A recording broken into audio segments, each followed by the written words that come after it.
സഭയുടെ നന്മ മാത്രം ലക്ഷ്യമാക്കി അനുരഞ്ജനത്തിൽ ഒന്നായി മുന്നേറാമെന്ന് major archbishop Mar Raphael തട്ടിൽ.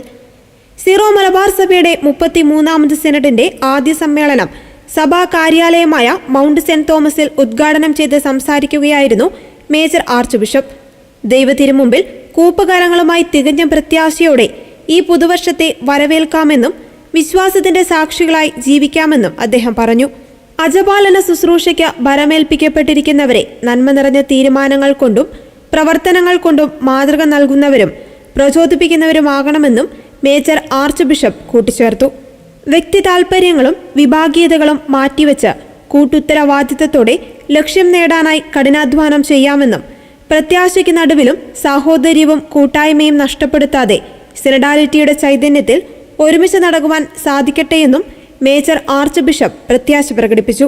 പ്രത്യാശ നമ്മെ നിരാശരാക്കുന്നില്ല എന്ന ദൈവവചനത്തെ ആസ്പദമാക്കി പരിശുദ്ധ പിതാവ് ഫ്രാൻസിസ് മാർപ്പാപ്പ 2025 മഹാജൂബിലി വർഷമായി പ്രഖ്യാപിച്ചിരിക്കുന്നതിനാൽ ദൈവത്തിലുള്ള നമ്മുടെ വിശ്വാസം വളർത്തുവാനും ആശങ്കകളുടെയും വെല്ലുവിളികളുടെയും സമയത്ത് ഈശ്വര ദർശനത്തിൽ പുതുക്കപ്പെടുവാനും മേജർ ആർച്ച് ബിഷപ്പ് ആഹ്വാനം ചെയ്തു. ഭദ്രാവതി രൂപതാധ്യക്ഷൻ മാർ ജോസഫ് അരുമച്ചാടത്ത് പിതാവ് നൽകിയ ധ്യാന ചിന്തകളോടെയാണ് സിനഡ് ആരംഭിച്ചത്. Major archbishop Mar Raphael Thattil പിതാവിനോടൊപ്പം സിനഡ് പിതാക്കന്മാർ വിശുദ്ധ കുർബാന അർപ്പിച്ചു.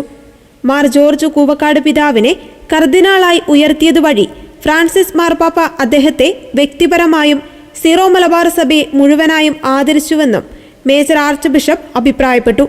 ചങ്ങനാശ്ശേരി അതിരൂപതയുടെ മെത്രാപ്പോലീത്തയായി സ്ഥാനമേറ്റ മാർ തോമസ് തറയിൽ പിതാവിനെയും ശംഷാബാദ് രൂപതയുടെ മെത്രാനായി സ്ഥാനമേറ്റ മാർ പ്രിൻസ് ആന്റണി പാണയങ്ങാടൻ പിതാവിനെയും മേജർ ആർച്ച് ബിഷപ്പ് അനുമോദനങ്ങൾ അറിയിച്ചു.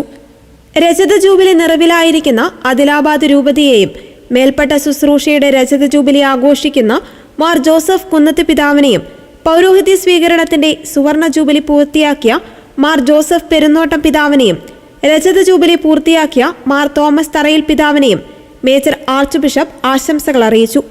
ഈ വർഷം സീറോ മലബാർ സഭയിൽ പൗരോഹിത്യ പട്ടമേറ്റ 283 നവവൈദികരെയും സമർപ്പിത സമൂഹങ്ങളിൽ ആദ്യവ്രത വാഗ്ദാനം നടത്തിയ 404 പേരെയും നിത്യവ്രത വാഗ്ദാനം നടത്തിയ 483 പേരെയും മേജർ ആർച്ച് ബിഷപ്പ് അഭിനന്ദനങ്ങൾ അറിയിച്ചു. സഭയെയും സമൂഹത്തെയും ബാധിക്കുന്ന വിവിധങ്ങളായ വിഷയങ്ങളെക്കുറിച്ച് സിനഡ് ചർച്ചകൾ ആരംഭിച്ചു. ജനുവരി 11 ശനിയാഴ്ച സിനഡ് സമ്മേളനം സമാപിക്കും.